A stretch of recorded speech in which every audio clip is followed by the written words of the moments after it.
Por ka Batesi TV ka umdi basnyambat penjaslian Rupa Premium Meghalaya.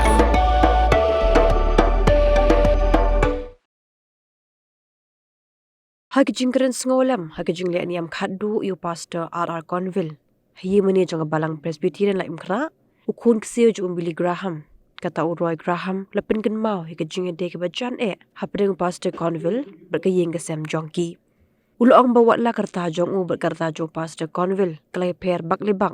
Henry ulong pat kumu parlong, melihat hubu de pastor Cunville, ubel ajung kaya panyalap yakti nublei, kamtam hagapor buwan si India. Hapa ke jus ngolem shikaying kesem Roy Graham ulong bu pastor Cunville ula Pyndep ila ke Kamram bat ula Pyndep ila ke thong man shakri ya ublei bat ki bahayeng kim de ben sngo benut ya habak la de ke por ya berlet no sha ublei. Today I get to speak to you about a friend. It was an unlikely friendship between Robert and I. There was a massive age difference. But today we've gathered here with heavy hearts, but we also have a deep gratitude toward him. And that is very obvious by the looks of this crowd and how many people are in here. It is an honor to speak about a man whose whole life he quietly, faithfully touched so many people. So many people are known from the people who they work with or alongside. Robert was known by God for the way that he walked with him. And many people for many generations will continue to know who Christ is because of Robert. Yes, Robert was hired by my grandfather, Billy Graham. He continued to stay on working with my father, Franklin Graham.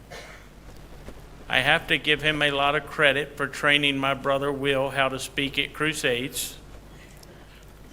My very first speaking engagement that I ever had was here in India. I had no idea I was coming here to speak. He told me I had to speak. I said, Robert, I've never spoken in front of anybody in my life. He pushed someone out of the seat on the airplane beside me, sat beside me, and helped me write my first sermon on an airplane ride. I'll never forget him. He was somebody special from that moment forward. But what stands out the most is not the greatness of the ministry that he supported. It was the faithfulness of a man who showed up every day to serve, to love, and to honor God in whatever role God gave him. I cannot speak personally about Robert, but even through Robert, I came very different generations that we share deep relationship. We've never made an age barrier a issue between us. He called me right after his last speaking engagement on Christmas Eve in the U.S. It was Christmas Day here. I happened to be sharing the day with my father, and I put Robert on the phone with my father, and I let them talk. Within 5 minutes, they had already made up another time for a meeting arrangement. They were going to Cambodia together. That's where I'm supposed to be now.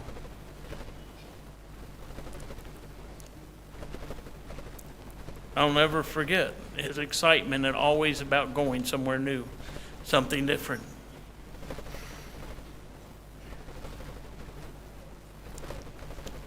I especially will miss him always telling me, no, no, no, no. With his hands crossed, a big smile on his face, laughing at something stupid we were getting ready to do, making something funny that he didn't think was very funny. but he did it with love. He did it with wisdom and being wise.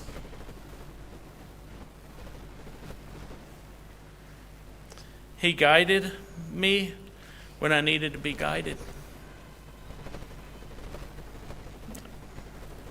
Robert understood something simple and powerful. That is the real measure of what life isn't found on the stage, but at a table. He was found being a devoted husband. He was a steady father, a loving grandfather, and he was joyful about being a great grandfather. I remember teasing him. I said, I guess you're old now when you have great grandchildren. And he said, lucky you'll live that long one day, Roy. His family was not separated from his faith. It was in a place where his faith lived. His legacy isn't only in the people who he helped reach for Christ, but it's the generations who will watch him live like Christ. The scriptures tell us, well done, great and faithful servant. I can't think of a better verse in the whole Bible than I can think of for Robert. He did finish the task. He finished the race.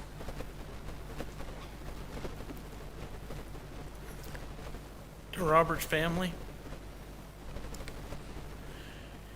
you did not just share him with the world. You were his great ministry. He loved to pour into you. He loved to continue to speak about you day after day when I was talking to him. You will not see the fullness of what your father, grandfather, great-grandfather really has done until you get to heaven. And when God blows the final trumpet, you will one day see the crowns that'll be thrown, that he'll be able to throw at the feet of Jesus.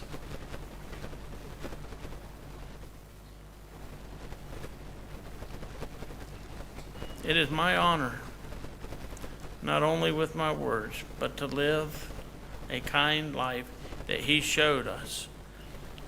Lives that are marked by faith, humility, and love. May God grant great comfort, peace, and hope to all who are mourning him. As I close, I want to speak about I'd like to speak not just about a man in this world, but about a friend I knew. Robert didn't just work at our ministry. He was the last evangelist that my grandfather hired that is still working or still alive. I say still alive. He came to work for our ministry before I was born. I wasn't even born yet when he showed up. That's almost 50, that'd have been 49 years this year. The man served one faithful ministry.